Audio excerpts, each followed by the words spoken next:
First to Manchester United, Erik has cast doubts on Luke Shaw's fitness for the European Championships this summer and confirmed he will miss the FA Cup final. Let's go live to Manchester and Sky's Daniel Kahn. Dan, how serious is Luke Shaw's injury?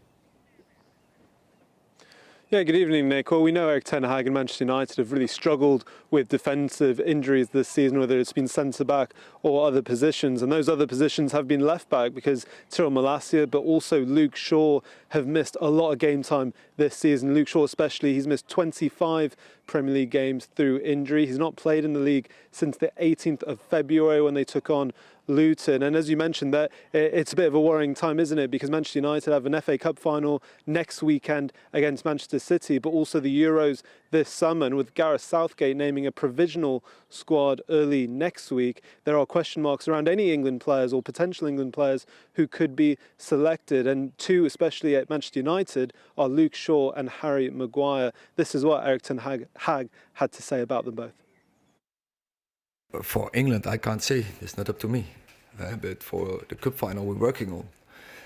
And I think Harry Maguire, I think it's a fair chance that he will be available. We plan him. Luke is more complicated. That is, in this moment, I don't think it's, let's say, it's a less chance that he will make it. But there is still a very small, reduced chance. Are you able to elaborate on the setback? Are you able to elaborate on the setback that you said he had recently? Yeah, he had the setback, and now we have to find out how far he is. Ten Hag was also questioned about whether he feels his players have been playing for him this season. How did he respond, Dan? Yeah, it's quite interesting listening to him this afternoon, Nick, because he didn't give a lot away on a lot of subjects, really. But I think his main message was to be positive, and that actually, when you look at the season, he feels that they've just really struggled as a squad to have a real turning point. They've been close throughout the season. When you look at the wins, comeback wins against the likes of Aston Villa earlier in the season, or a few others as well, they haven't been able to capitalise on that and get a bit of a run together. But actually, in this bit of form that they've had, where they've only won 2 of the last 9, he argues that actually the performances have been there. There's maybe been that one outlier and that heavy defeat to Crystal Palace, but actually overall he's been pretty happy. And again, this is what he had to say around that as well. There was only one very poor performance, and so all the others, there was always a very good spirit. I would also almost say across the season, across all the problems we had, and I don't think I have to sum them up again.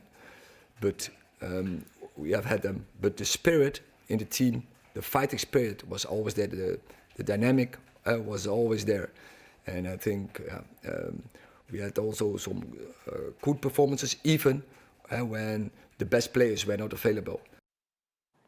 Now, Nick, talking about players, we saw Marcus Rashford had what seemed like a confrontation with a fan in the stands ahead of the game yesterday. His teammates, Anthony especially, had to pull him back away from that. Erik ten Hag was asked about that this afternoon, and he didn't really want to answer it directly. He talked about actually the 68,000 Manchester United fans who were at the stadium yesterday, who he felt were giving positive energy to the team and who were really behind the team. We heard that in his speech after the game as well. But this is a few weeks after Marcus Rashford had put a post on social media saying enough is enough with what he feels the abuse and criticism that he's been receiving. So interesting on that front. But in terms of Erik ten Hag and Manchester United, they want to finish the season strong against Brighton on Sunday, continue the momentum Erik ten Hag feels that they've created in their last 2 games, and also take that to the FA Cup final in a few weeks' time.